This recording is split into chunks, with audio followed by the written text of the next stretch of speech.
Pelo menos eu achei, quando eu mudei, na verdade eu mudei de Java para Python, e de Python eu vim para Ruby, então para mim não foi tão difícil sair de Python para Ruby não, mas para Java, para Python foi difícil, porque eu começava a programar de uma forma, Python eu programava de uma forma igual a Java. Beleza, começa logo dando uma pincelada na história de Ruby. Ele foi criado por esse cara aqui, Yukihiro Matsu, e foi em 1995, então ela é mais velha não, tão velha quanto o Java. Eu acho que Java, a primeira versão de Java foi em 1995, e ele fez uma mistura de várias linguagens. Ele misturou Perl com Smalltalk, com Eiffel, com AD e com Lisp. E vocês vão ver que no decorrer quando a gente vai explicando, vocês vão ver que realmente ele pega muita coisa de Lisp, que ele adora Lisp, e ele pega muita coisa de Smalltalk. E ele tem a frase que ele definiu na linguagem é essa aqui: Ruby é projetada para fazer os programadores felizes. E por que danado a gente escolheu o Ruby para ser a linguagem para construir o Redux? Na verdade é a linguagem básica, né? Porque ela foi feita para ser facilmente mantida. Então, como a gente tinha num contexto de educação uma mudança muito grande de requisitos, chegava num dia, o professor queria a tela desse jeito. Chegava no outro dia, não é mais desse jeito. A gente fez uma pesquisa com 10 usuários, 10 professores e a tela desse jeito. Quem vive num campo de educação sabe que é extremamente difícil o professor utilizar alguma ferramenta. Então, o que a gente queria ter uma linguagem que era flexível na hora de construir e de modificar. E a gente achou que Ruby com o Rails era essa linguagem. E, no meu entendimento, a gente acertou na escolha da linguagem, na escolha do framework. Falam-se muito que o Ruby, na verdade, o Rails não é escalável, mas a gente vai discutir isso mais para frente. Um dos motivos que diz que ela não é escalável é porque Ruby é interpretável. Ela não é uma linguagem compilada, então você não vai conseguir reconhecer nenhum erro enquanto você compila o código, que não tem como compilar o código. Ela simplesmente é rodada e ela disse por ser multiplataforma, ou seja, ela vai funcionar em qualquer plataforma. Ela funciona em qualquer plataforma, mas não é bom mesmo. E ela, o grande chance do Ruby que mete lá atrás é que ela é intuitiva. Então você consegue programar sem mesmo saber a documentação dela. Você consegue adivinhar nomes de métodos, assim como o Python, quem já usa o Python. Você consegue descobrir nomes de métodos, sem mesmo nunca ter lido a documentação. Então tem coisas do tipo, 2 dias atrás vai funcionar. Você diz, eu quero alguma coisa que seja 2 days ago, ele vai lhe retornar. Alguma coisa que seja time.now, vai funcionar, que type é uma classe, now é um método, e ele vai retornar o tempo de agora. Não é uma coisa como o Java que você tem que instanciar uma coisa e depois chamar essa coisa, não. O Ruby ele faz uma coisa muito mais simples. Isso aqui, ó, 3 times, na verdade 3 times, isso aqui é um laço. Isso pode ser entendido como laço. Eu posso passar alguma coisa dentro desse laço e ele vai me iterar 3 vezes. E isso é o que você espera que 3 times faça. Se você passar algo dentro desse 3 times, você espera que ele interaja 3 vezes. Você não precisa declarar um for que vai de i de 0 até 3. O Ruby vai entender isso para você e vai fazer de uma forma mais fácil. Ela é flexível. Quando alguém vem de Java e diz que a gente diz que uma linguagem é flexível e mostra esse código aqui, eles ficam, na verdade, nem é Java. Mas normalmente quando o programador vê esse código aqui, ele fica meio preocupado, porque você pode a qualquer momento abrir uma classe e você pode estender ela do jeito que você quiser. Então eu pego uma classe string, que é uma classe em Java seria uma classe primitiva, e eu posso abrir ela aqui do jeito que está aqui no interpretador interativo do Ruby e definir a classe delas e chamar ela com uma string normal. Então o Ruby vai entender isso, que você alterou essa classe e vai modificar ela para você. Aqui eu só estou ensinando um método de Ruby que ele substitui as strings, então eu estou substituindo os dígitos por string vazia. Então a gente pega os dígitos e coloca só as letras para serem impressas. Beleza? Nenhuma dúvida aí, né? Vocês não estão calados aí, que eu tô preocupado. Entenderam até aí, né? Ela é multiparadigma, então ela é orientada a objetos.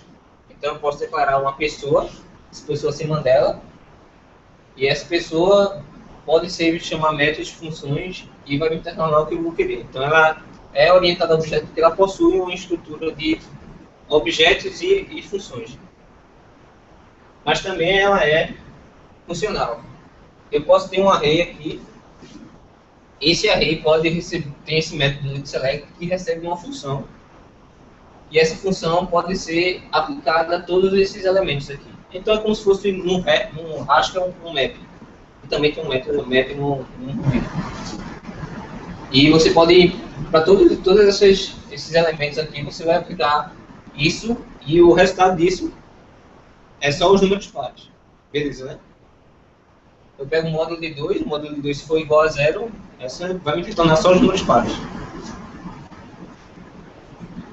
E isso é feito em uma linha, né? E também ela é imperativa. Se você quiser definir aquela mesma função lá atrás, funcional, de forma imperativa, você vai conseguir fazer. Eu vou ter lá os mesmos números, vou instanciar uma array, estou instanciando uma array, eu vou percorrer esse array de números e vou perguntar se é um método de Ruby, se pergunta se é ímpar, se for ímpar, adiciona num array. Imperativo, do mesmo jeito que C, que já pode ser também. E é uma coisa legal que ela é reflexiva, então ela tem informações sobre ela mesma. Por exemplo, eu declarando que esse Vigo é de uma da classe animal. E ela, por exemplo, uma string normal possui métodos. Eu não sei se vocês estão acostumados com isso, mas em Ruby, tudo que eu usar como variável, como qualquer coisa, ele será um objeto. Vou falar mais um adiante. Então, uma string, ou até mesmo um caractere, ele vai possuir métodos dentro dele. E esse método pode fazer qualquer tipo de adição. É importante que vocês tenham bastante atenção em como o Ruby é construído, porque isso vai ajudar muito na hora de desenvolver, a contribuir para o Redu e entender o código de Redu. E ela tem uma tipagem dinâmica e forte. Dinâmica porque você não faz declaração de nada. Então não declaro que aquela variável vai ser um string. Eu só digo que esse name vai receber um string. E ela é forte porque se eu pegar esse name e fazer uma soma com ele, não vai acontecer porque ele vai dizer que eu não posso converter fix num em uma string. Muita gente fica meio assustado com isso porque tende a ficar com medo de que isso aconteça em tempo de... Por exemplo, eu vou entrar numa página web e vai acontecer que eu esqueci que aquele name era um string e somei com isso. Eu nunca vi esse tipo de erro. Isso eu nunca vi acontecer. Como eu tinha falado antes, tudo é um objeto. Então, tudo que você usar em Ruby, ele herda da classe que seria object do Java, mas é uma coisa parecida no Ruby. Então, esse tree times aqui, então ele é um enumerator, é um objeto. E esse objeto pode retornar milhares de métodos para você. Então, isso aqui, ó, I am an object, é um objeto também. Esse objeto você pode chamar métodos. E esses métodos fazem parte da classe string. Beleza? Vamos ver rapidamente como é a declaração de classe de método. Uma coisa que confunde muito o programador Java é que a classe não tem mais um construtor, não é mais o nome da classe. Ele é simplesmente declarado como um initialize. Esse initialize é o construtor da classe. A declaração acontece assim, declare user, e esse user não tem parênteses, não tem indentação, é simplesmente o class, user e esse end. Então a chave do Ruby é nada, e o fechamento da chave é um end. Aqui você tem a declaração do método que funciona da mesma maneira que a declaração da classe, def end, eu vou falar mais um pouquinho. E esse aqui é o construtor que eu já tinha falado, né? Então é como funciona como o construtor da classe de Java. Você tem um construtor, tem a classe, tem um construtor, E aí você declara os parâmetros e depois você seta parâmetros para usar como um acesso. Nada diferente, nada de incomum aí. Na criação você já chama esse new. Esse new é um método como eu declarei aqui, esse initialize é convertido para um new. Então, new é um método de user, um método estático, e eu posso passar as variáveis para esse new que ele vai inicializar esse usuário. E o usuário vai ter name e vai ter. Eu vou poder assignar esse mesmo para eu ter aquele acesso ali. Nada de comum, nada diferente da linguagem. Como falei, a declaração do método é a mesma coisa, você só declara o método com def, a assinatura do método e o n. Você não declara o retorno. Em Ruby, a última linha do método é o retorno do método. Se você quiser especificar um retorno próprio, você vai usar a variável return, que a gente não usou aqui. Então, se eu quiser, por exemplo, ter um if aqui e retorna antes. Então, eu vou explicitamente dizer, eu quero que retorne antes, return alguma coisa antes. Eu vou mostrar mais adiante. Deixa eu ver mais. Aí tem a declaração de como tudo em Ruby que não for especificado é público. Acho que em Java também é assim. E que você quiser especificar alguma restrição de acesso, então é private. Tem o protect e private, funciona a mesma coisa que Java. O private diz que só tem acesso àquela classe. O protect é aquela classe e as filhas dele. E o público é público. Você não precisa nem declarar. Esse cara aí que eu vi no método puro do MyNS. Esse é um método de string também. Aí o nome diferencia como? Da classe no caso, se fosse na verdade o TOS não existe para essa classe usuário. Mas se eu tivesse uma classe, por exemplo, o fixNum define o TOS. E eu sobrescrevesse esse fixNum, o class user fixNum, class fixNum, e sobrescrevesse um método, ele ia sobrescrever o método. Ele ia retirar aquele e ia sobrescrever com minha aplicação. E eu podia ter a flexibilidade de, no meio do meu TOS, chamar o TOS do pai. Entendeu? Eu podia chegar aqui, vamos dizer que o class é fixNum. E eu tenho uma definição de TOS, que é um classe que ele já implementa. Eu podia, antes do TOS, fazer alguma alteração e depois dele chamar o super. E ele ia chamar do pai. Beleza, direita dúvida? A instalação do Ruby é muito fácil para ambas as plataformas. No Linux e no Mac. Sim, pessoal, esse slide vai ser passado para vocês no e-mail. Então, todos os slides que eu tiver, eu vou passar aí, assim como se houver alguma necessidade de revisão ou de correção de algum exercício que vocês fizeram, ele vai revisar e corrigir e repassar para vocês. A instalação no Linux e no Mac é através do... Na verdade, a gente faz a instalação do EVM. O EVM que vai ser responsável por instalar o Ruby dentro da máquina de vocês. E eu provavelmente a gente vai colocar na máquina daqui para vocês serem capazes de rodar o EVM aqui. O EVM é só essa linha aqui. A gente baixa desse site, getrvm.io, e executa a versão estável, e acabou-se. Ele vai instalar para vocês o EVM. A EVM é como se fosse um gerenciador de versões do Ruby. Então ele vai pegar uma versão que atualmente, normalmente, as bibliotecas de Ruby suportam 3 versões. A 1.87, a 1.93, a 1.92 e a 2.0. A 1.87 já está saindo de uso, mas ainda é muito usado.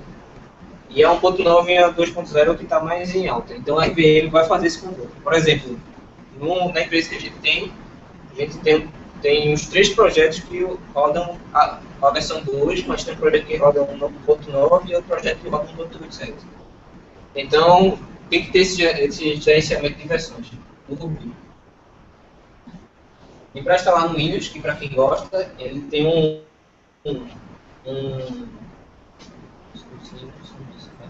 installer que vai instalar para você todas as dependências que o Ruby necessita. Então ele vai instalar o kit do Ruby, vai instalar algumas bibliotecas, ele vai instalar o IRB, que é o Interactive, o shell interativo do Ruby, e também vai instalar o gerenciamento de biblioteca do Ruby. Então ele faz meio que tudo. E nesse meio que ele faz, ele instala esse cara aqui, ó, RubyGems. Na minha concepção, esse é o cara que fez com que Ruby e Rails se tornasse tão famoso. Ele é um repositório de biblioteca. Tudo que você quiser, aí eu vou mostrar mais adiante. E o Redu é construído por, acho que tem em torno de 30 bibliotecas. E essas 30 bibliotecas estão todas hospedadas nesse cara aqui, que é um repositório de bibliotecas. Esse Chains aqui é uma biblioteca de Ruby. Então é uma coisa fantástica, você encontra de tudo. Você encontra até validador de CPF, até um cara que faz streaming de vídeo ao vivo para você, fantástico. E ele tem esse repositório aqui, o rubychains.org. Se vocês quiserem procurar, vocês podem procurar. Tem gen para tudo que é gosto. Olha a quantidade de download. E para instalar um gen, uma biblioteca, é só fazer isso. Gen install e minha gen. É simplesmente isso, ele vai instalar para você e vai colocar a biblioteca no seu projeto. Então tem um XML, tá? Não tem nada de importação de já, isso é feito automaticamente por esse Rubychains. Mostra um pouquinho do Ruby interativo. Ele é contínuo na instalação, ele é super importante. Porque deixa você testar a linguagem, testar tudo que você quer aprender de uma forma rápida, de uma forma simples. E ele, como ele diz, ele é um interpretador interativo do Ruby. E ele avalia as expressões contidas no código. Então, se você quiser testar qualquer coisa, você vai conseguir fazer através do IRB. E ele é ótimo para o primeiro de contato. E como é que a gente faz para executar esse no OS Linux? É só digitar IRB no terminal. Eu vou fazer um exemplo aqui de como usar o IRB. E no Windows, você tem que, quando você instala o installer, você instala esse carinha aqui, ó, interativo. Você pode usar como se fosse no Windows, mas vai ser na linha de comando. Me perguntaram aqui como é que se o Ruby tem algum tipo de IDE.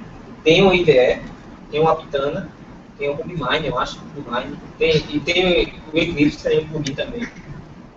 Mas na comunidade de Ruby não se usa nenhum tipo de Ruby, não se usa nenhum tipo de IDE. É tudo editor de texto e o terminal. Tudo para rodar, e o que eles fazem muito é automatizar todo esse processo. Então você roda no servidor, você roda no terminal, você está rodando vários servidores no terminal, e eles constroem um cara por cima que gerencia esse servidor. Então a tendência é que você sempre use nada de nenhuma aplicação de tipo Eclipse, tipo Visual Studio, Aptana. E agora eu vou fazer um hello world básico aí. Deixa eu ver se eu consigo clicar. Consegue fazer? Consegue não. Porque vou botar.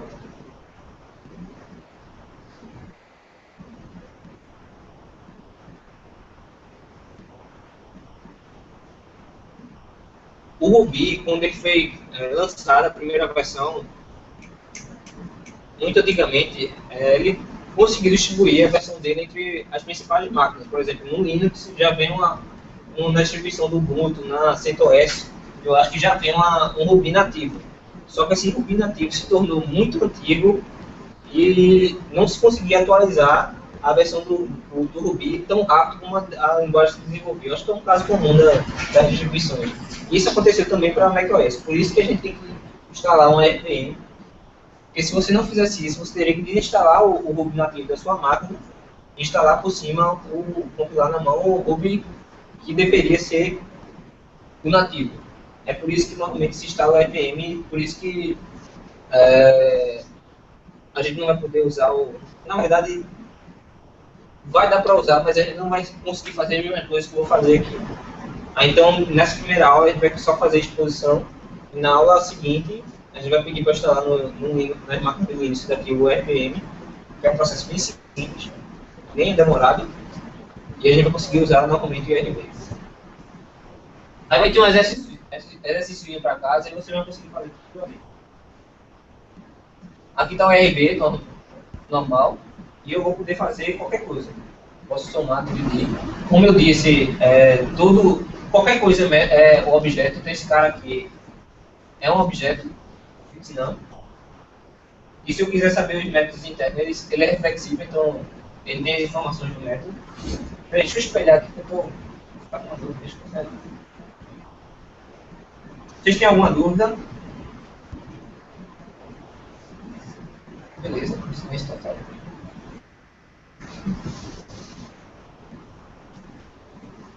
Pra galera repetir esse entendeu tudinho. E aí, Emerson, vai dizer. Isso. Ideia. Mas você explicou o código na prova mesmo? Na verdade tem uma gem para isso, para debug de código.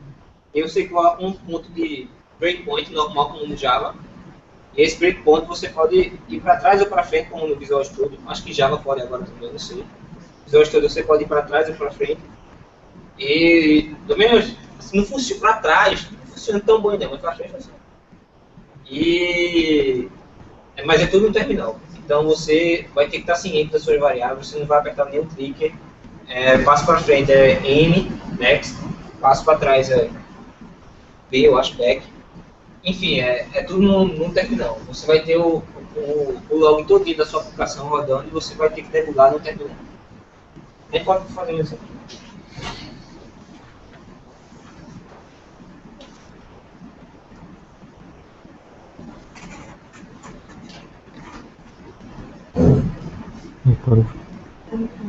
Se fosse selecionar mais gente.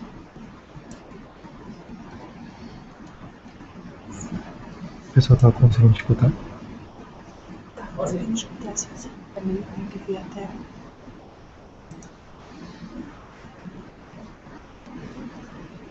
Não tá público, não. Tá público, não. Ah, beleza. Eu já mostrei a lição humana. Posso multiplicar normal. E eu posso chamar qualquer função que seja da biblioteca comum de VB. Então eu posso imprimir alguma coisa aqui.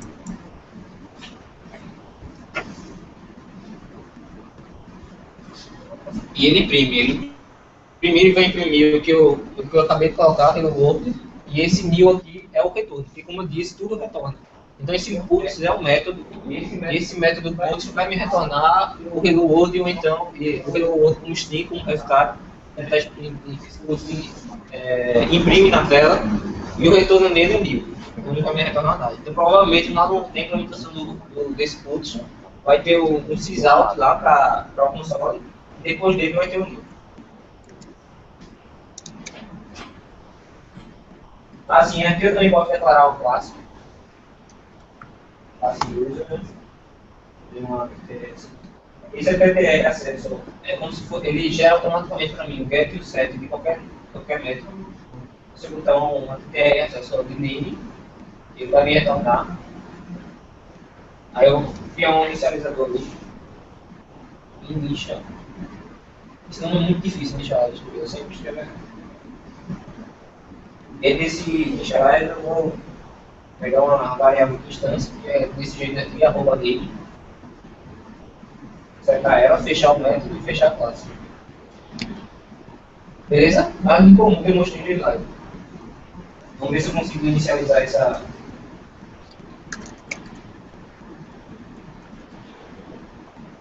Aí ele mostra aqui, eu consegui inicializar e ele tem uma variável que está pública, eu tenho uma TTR acesso, ele gerou um get e um set para mim. Os setters do Ruby são em Java normalmente se usa set name. O Ruby não quis fazer isso, ele quer fazer programador feliz, então ele faz só name igual. Como eu disse, tudo é método. Então, se eu fizer isso aqui, tudo é objeto, tudo é método. Se eu fizer isso aqui, na verdade eu estou chamando uma função dentro de user que tem esses caracteres, name igual. Eu não estou chamando uma construção para o compilador interpretar que isso é um name igual, é uma atribuição. Estou criando um método que chama name igual. Beleza? Isso é importante, sabe? Aí se eu quiser, como eu definir um acesso lá, eu posso também só imprimir o name. E se eu chamar um JS aqui,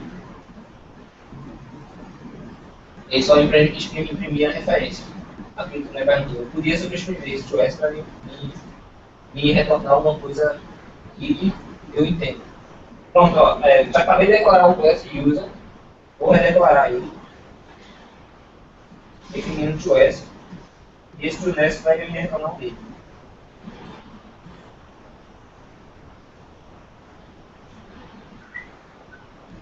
Ela se subscrevendo. Beleza? Eu criei uma classe, depois estendi ela e depois eu retornei o TOS. Eu sobrescrevi o TOS e retornei. Isso é muito comum em Ruby. Na verdade, praticamente todas as extensões que a gente tem é fazendo metaprogramação. Por exemplo, um agente sobrescreve um método de alguma classe. Ele faz isso por baixo. Então é uma coisa muito comum e o pessoal usa muito.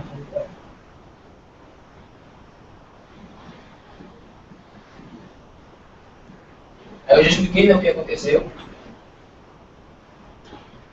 E eu já fiz também essas cálculos simples. Isso vai poder ser feito em qualquer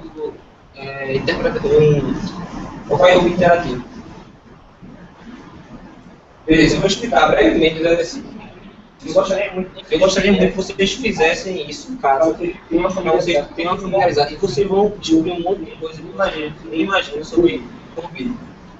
Vou dar uma explicação bem rapidinha. Esse slide vai dar para vocês. Eu passo a instalar o Ruby, dar uma explorada. Lá embaixo que vai ter o que eu acabei de fazer, muito simples.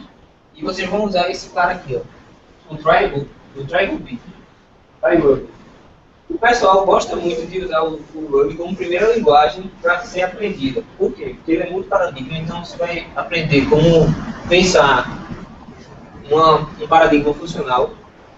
Isso é bom e é ruim, porque aqui no Sim a gente aprende o Java. E se você escolher uma cadeira eletiva, você aprende Haskell, uma linguagem funcional. Mas acho que na grade normal do Sim, porque o Sim até o quinto período é grade obrigatória e depois é grade eletiva, você não aprende nenhum tipo de linguagem funcional, se eu não me engano. Então o Ruby ele vai lhe ensinar uns paradigmas funcionais e é muito importante você ter isso.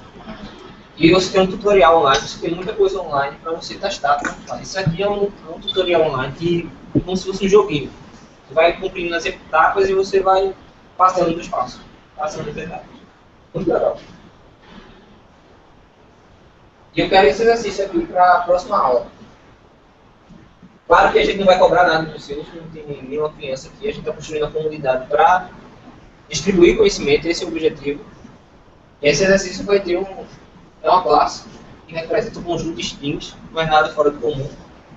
E esse conjunto de strings vai ser uma classe que vai suportar essas operações.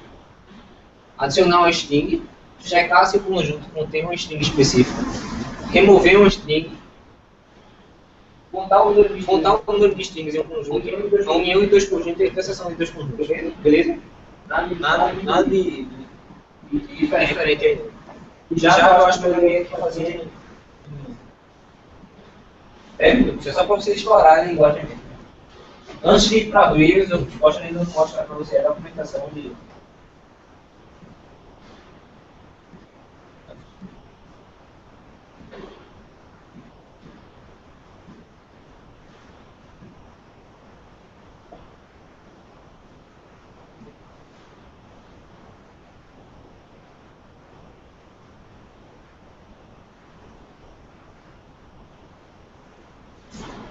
no teclado.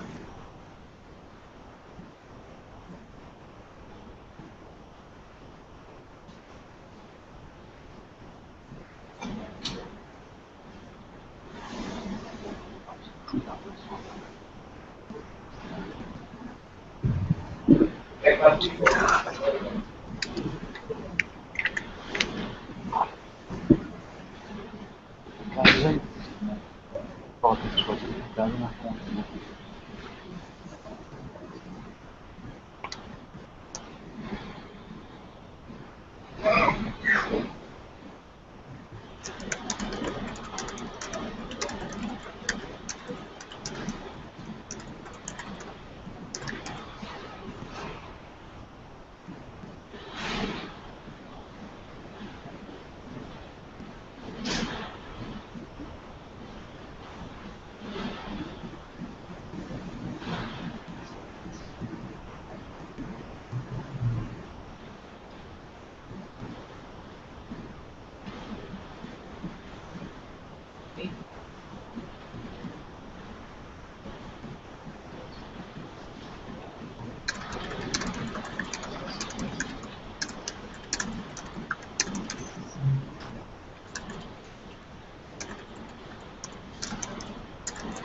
Se a gente conseguir,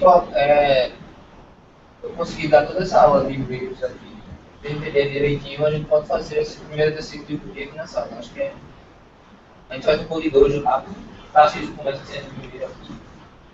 E a gente faz. Você já participaram do code dojo? A gente vai revezando aqui na minha máquina e a gente vai construindo aquela classe que é exercício. Faz pair programming, cada dupla vai substituindo até construir a pessoa final.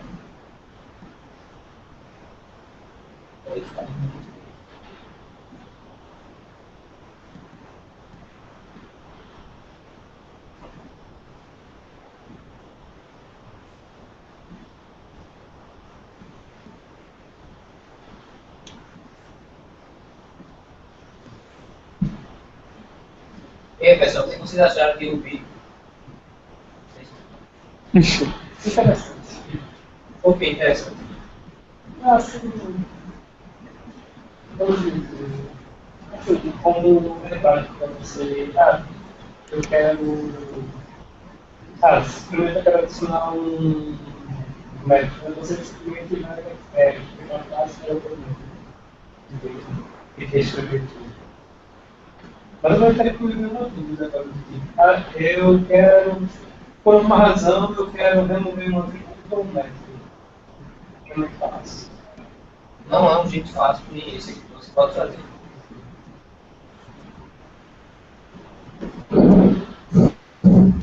O pessoal aconselha que. Eu já fiz isso uma vez, mas o pessoal aconselha não fazer. Isso meio que. Assim como adicionar um método de sobrescrever, isso quebra o fluxo de você estar estendendo uma coisa, sabe? Porque, por exemplo, single responsability principle. E você não pode modificar nada, você tem que estender as coisas. Então, quando você tira uma coisa de uma classe, é que você não está nem estendendo nem fazendo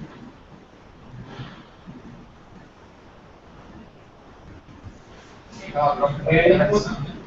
E aí? Pois é. Ele salva uma versão para a classe. Se você estende, você coloca outra versão. Se alguma parte do seu código está aparecendo na versão anterior daquela classe, você vai falar uma classe no novo método, ele começa a pesar, tá? Essa versão aqui da classe, essa dela tem que estar bom. Porque quando você vai estendendo, você na verdade está adicionando versões daquela classe.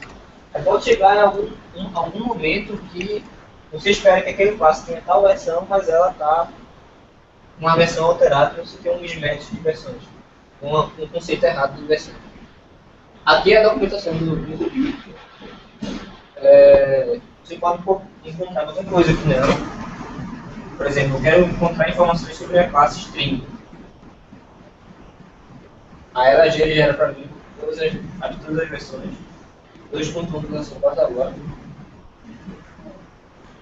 E aqui todos os métodos que ela tem. E tem informação de como é que essa classe funciona. Muito pequeno.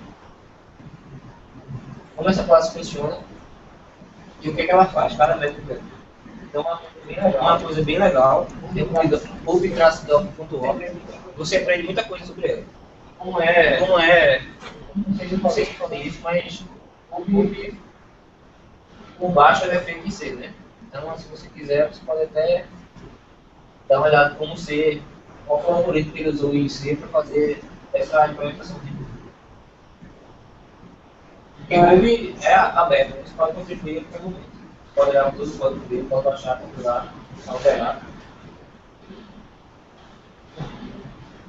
Então, é por isso que você, depois que definiu a classe user, você colocou um objetivo ou da variável user um novo objetivo. Foi, porque aquela instância que eu gravei foi o que está sendo. Sim, era isso também. Foi por isso que você tinha. Foi por isso que eu redefini. Porque agora eu tenho uma nova implementação em memória de usuário. Beleza, a gente deu o primeiro passo aí, foi entender Ruby, mas tem um amigo meu que diz que ninguém aprende Ruby. Todo mundo aprende Rails e depois descobre que Rails é baseado em Ruby. Porque Foi esse cara que o carro-chefe e Ruby. Se não fosse Ruby, se não fosse Rails, se não fosse Ruby, se não fosse Rails, Ruby não seria nada. Então, Ruby é de 1995 e Rails só foi na década de 20 ser lançado. Só deu boom em relação ao Ruby e começou a crescer. Porque o Rails veio por causa de um cara de THH, que a gente não vai explicar muita coisa sobre ele, mas ele que criou a linguagem. Eu não sei se vocês já usaram Basecamp. Basecamp é baseado, é uma empresa dos Estados Unidos que ajuda o gerenciamento de software. E o cara que criou o Google Rails é um dos sócios dessa empresa, uma história bem legal. Ele fez esse primor, porque ser sócio dessa empresa, vamos dizer assim, a ambição dele de construir o solução da software da empresa. Ele construiu um produto e se tornou sócio da empresa. É Dirty Science, que é uma empresa fenomenal. E vamos começar. Primeiro ele vai fazer uma breve explicação. Eu vou explicar o que é esse bundler. É uma coisa fantástica. Ele é o gerenciador de livros do Rails. Então, aquele problema que você tem de dizer que essa versão dessa biblioteca tem em comum, duas bibliotecas têm em comum uma biblioteca. E essa biblioteca funciona com aquela versão. Ele vai resolver o problema para você. Ele vai dizer, ó, você não pode atualizar essa versão porque tem essa outra versão aqui. Aí, ó, cada utilizando tal ferramenta. Vou explicar o que é esse Active Core. Quem não sabe, é um padrão ORM, muito famoso. Vou explicar por que o Rails utiliza esse padrão. E vou passar um exercício. Assim, vou também explicar o que é danado migração.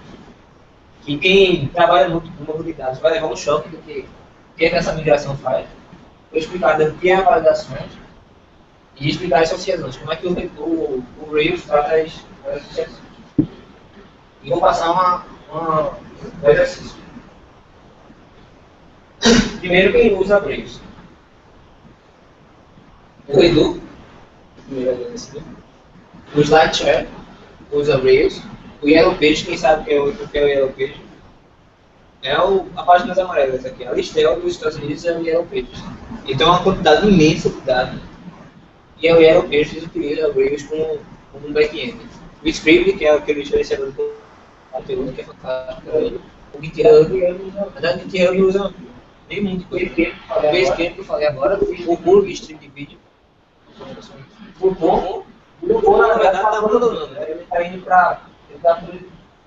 Ele tem uma aplicação monolítica e agora ele tem várias aplicações. No Facebook é. Algumas delas usam Rails ainda, mas tem outras que não utilizam mais Rails. O Shopify, nós e o TechCrunch. Todo mundo fala que vários casos do Twitter. O Twitter abandonou o Rails para utilizar Scala. Vocês já ouviram desse caso? Porque, segundo os arquitetos do Twitter, o Twitter está vendo muita demanda, muita carga, e eles não tinham como suportar a demanda que o Rails, segundo dizem, não tinha escalabilidade para suportar a demanda que o Twitter tinha. Aí o Twitter escreveu um post dizendo que essa decisão não foi baseada na escalabilidade do Rails, foi baseada no conhecimento que os programadores do Twitter tinham. Então a maioria sabia muito Java e sabia muito Scala. Então o Twitter deixou todo o front-end dele em Rails e o back-end, que é onde pega a coisa mais pesada, ele migrou para Scala. Mas o pessoal fala que Rails não é escalável porque não aumentou no Twitter. E o Twitter, puta carga pesada. E o Yellow Page também. Beleza, vamos começar com o Rails. Ele é um framework para desenvolvimento de aplicações web, assim como JavaScript, assim como .NET, assim como PHP. Ele tem uma filosofia bem estabelecida. Então, todo o mito que é lançado em Rails tem que seguir essa filosofia. Don't repeat yourself, ou seja, você não vai precisar criar nada que já existe. Por isso que eu disse que aquele loop chain é uma coisa fantástica, que já existe alguma coisa para que você queira. Convenção sobre configuração. Ele tende a acreditar que você sabe a convenção dele e não vai precisar configurar aquilo. Então, não vai ter nenhum arquivo XML gigante que você vai precisar configurar. Não vai ter nenhum arquivo do tipo algum arquivo que você tem que configurar na mão porque tem uma configuração. Não vai ter isso. Ele vai saber que aquelas vias vão estar guardadas naquele lugar, aquele modelo vai estar guardado, porque você sabe que o Rails utiliza assim. E ele é baseado numa arquitetura de estilo REST. Então ele tende a mostrar para você tudo da mesma maneira sempre. Você vai ver quando a gente começar a mostrar o Rails, ele é sempre as vias se comunicam com o controle sempre da mesma forma. E isso é muito legal, porque toda aplicação Rails praticamente tem a mesma forma de se construir o código. Então, se eu pego uma aplicação Rails de um cliente que eu desenvolver com um cara da Índia, eu sei que o modelo vai estar em tal lugar, o controlador vai estar em tal lugar, a comunicação com o banco de dados vai estar em tal lugar, porque isso é convenção. Ele é baseado na arquitetura de software MVC, Modelo Views Controllers. Ele tende a fazer isso porque ele acredita no benefício, eu não estou muito certo em relação a isso. Ele isola a lógica de negócios. Isso é muito questionado na comunidade hoje. Ele está mudando essa forma de construir, mas ainda é MVC. E ele diz que tem uma clara separação de responsabilidade. Ele diz que o controlador vai renderizar a view e o modelo vai ficar controlado pela sua lógica de negócio. E isso está mudando um pouquinho na comunidade, mas ainda você vê muita coisa assim. A gente vai ver mais adiante um pouquinho. O Rails em si, ele é composto por vários componentes. Não dá para ver aqui, não, porque é uma porcaria. Mas ele tem... Esse é o repositório de Rails. Eu tirei esse print screen há um dia atrás. Você vê que já tem gente modificando isso aqui. Modificando, tirando issue, melhorando a linguagem. Então, muita gente contribuindo. É uma linguagem que cresce, um framework que cresce muito. E ele é composto por esses 6 módulos aqui. O Action Pack. O Action Pack é o cara responsável por pegar e renderizar as coisas lá da view.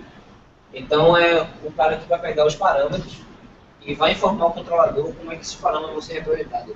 Então, se eu tiver um formulário que eu vou passar 10 mil campos, esse cara aqui, Action Pack, vai saber como interpretar esse campo e passar para o controlador.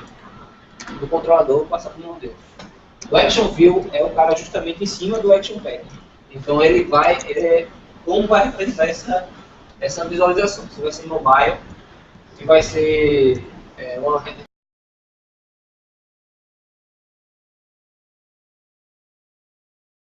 Backlog Model é o cara que vai dizer como é que minha lógica, vamos dizer assim, vai funcionar. Ele tem um monte de método dentro dele que vai facilitar você construir a lógica dentro do modelo. E o Active Core, que a gente vai dar nessa primeira aula, junto com o Active Model, na verdade, ele é o cara que já inicia o banco de dados e as validações e associações do seu negócio. Então ele praticamente é o cara que vai se comunicar com o banco de dados e vai montar uma camada ali entre você e o banco de dados que vai deixar seus dados com integridade. E você pode ver que o legal é que eu posso acessar tudo que eu tenho dentro desse código do Rails. Porque tem até esse cara aqui era muito conhecido, Carlos Antônio Silva, um brasileiro de uma empresa aqui muito conceituada. Muito respeitado na comunidade de Rails. Para instalar o Rails é muito fácil. No Linux e no Mac é desse jeito aqui. Na verdade no Windows também. Só que no Windows ele já vem no Rails instala, por mim. E ele vai só instalar desse jeito aqui, ó. Gen install. Gen é aquele root-gens. É o repositório das bibliotecas de Ruby. E você vai só Gen install Rails e vai instalar a versão do Rails. E para criar uma aplicação, é só isso. Como eu disse, ele não usa nenhum IDE, então é tudo no terminal. que você está funcionando. Então, se eu quiser criar um projeto,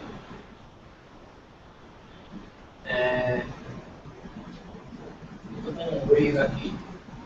A versão que eu tenho é Rails 1.4.4.4.0, que é a versão mais nova. E se eu quiser criar uma nova aplicação, eu só simplesmente faço Rails New. A gente vai, como eu disse, a gente construiu uma rede social. Eu coloquei o nome dela de Minedu. Se eu quiser criar uma aplicação, simplesmente faço isso. E ele vai criar todos os artigos para mim e vai rodar esse carinha aqui, ó. Bundle Style. Eu vou explicar mais isso aqui, mas é bom que você já sabe.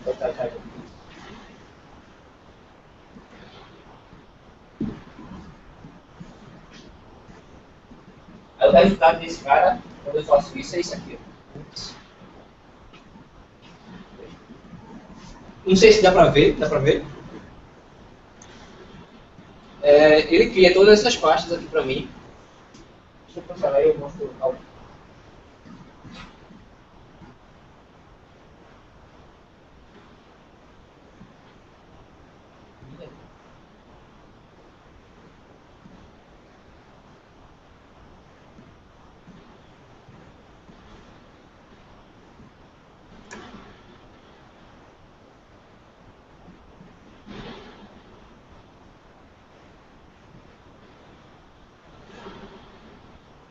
Dá pra ver agora?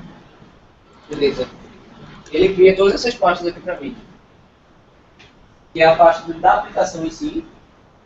Bin são os scripts, vamos dizer assim, que você vai executar quando você vai rodar algum tipo de comando. Por exemplo, tem um comando que é bin-rake, que é um analisador de teste, executador de teste, que você tem para facilitar a execução de algum teste automático, por exemplo. Os arquivos de configuração, o arquivo de banco de dados, a biblioteca externa que você vai utilizar, o log que vai logar a sua aplicação, o public, ele utiliza para guardar as imagens, está usando, os testes. A gente não vai dar no curso, mas a filosofia do Rails em si é usar teste para tudo. Então, o Rails, a comunidade do Rails usa uma teste chamada TDD, Test Driven Development. Então, antes de você fazer qualquer funcionalidade, você vai escrever primeiro seu teste. Depois que você escrever o teste, você vai olhar e você vai começar a implementar. Isso vai ser muito forte em Rails, mas é muita coisa para aprender, então a gente não vai cobrir isso no curso. A gente só vai mostrar como o Rails faz o jeito do Rails e como se dá o TDD, aí vai ser por conta de vocês. Se a gente fosse para colocar ensinar o teste em si, aí bota a hora aí, porque é complicado, porque não é um framework que você usa. Por exemplo, tem um framework de Unity no Java, e aqui tem um framework que é o RSpec, mas a gente não, no TDD a gente não ensina isso, a gente ensina a filosofia TDD, que é testar antes de executar. E aí é muito tempo a ser gasto, então a gente não vai cobrir isso. Só que no Redu é do stack, até o teste unitário, até o teste controlador, Redu pode, eu acho, 80% dos casos. Daí para cima a gente nunca cobriu. Mas você é uma coisa interessante de se ler e vai ter muita coisa no Redu sobre isso, mas a gente não vai cobrir, porque era muita coisa. Alguma dúvida em relação a isso? Como dá? RSpec. Sinal de JUnity é isso aqui. Só que eu não sei, como dá a biblioteca social a nova. Deixa eu escrever aqui. É assim.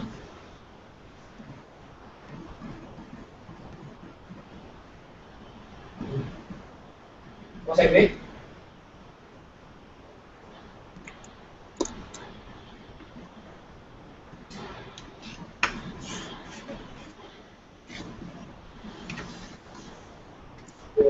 Beleza. Na pasta E é que você praticamente vai gastar 80% do seu tempo. Então nele vai ter os assets. Os assets é onde você vai guardar o seu JavaScript, seu stylesheets e às vezes algumas imagens. Dependendo de que se essas imagens forem utilizadas diretamente na build. Controlador, que é onde, lembrando lá a arquitetura do MPC, o controlador onde fica a comunicação entre as views, a interface e o banco de dados do modelo, o ORM do modelo. Tem o helpers, que é como você extrair lógica da sua visualização. Então, ele vai criar uns ajudantes da view e vão fazer com que tenha essa comunicação de um jeito mais simples e que você possa testar ele. Os meios, onde você vai definir os e-mails que vão ser enviados, os modelos, que eu já falei, e as visualizações. Essa pasta aqui, que é a DDB, vai ter todo o seu esquema de banco de dados e como esse banco de dados foi construído, que é as migrações que a gente vai falar daqui a pouco. Tem uma dúvida em relação a esse, todas essas pastas? Falei, falta falar um pouco disso. Ah, certo.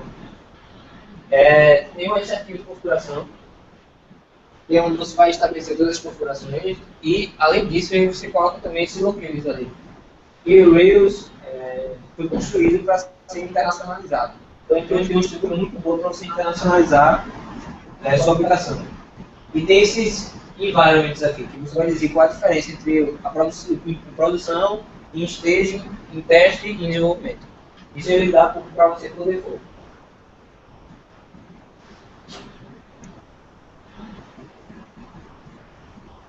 Fala um pouquinho do Banda. Ele é um gerenciamento de dependências do Rails. Ele vai facilitar a você a instalar uma biblioteca, fazer com que essa biblioteca seja up-to-date e não tenha nenhum tipo de conflito com qualquer outra biblioteca. Então ele garante para você que quando você colocar desenvolvimento para produção, não vai haver conflito entre bibliotecas. Não há. Para usar o Banda, simplesmente você tem uma Gfile e você está instalando todas as suas bibliotecas. Então você declara que vai usar uma G em Rails, bota aqui a versão se for necessário, e você bota GSQLite, GMySQL, e ele define para você e instala para você automaticamente. Como eu mostrei lá no código,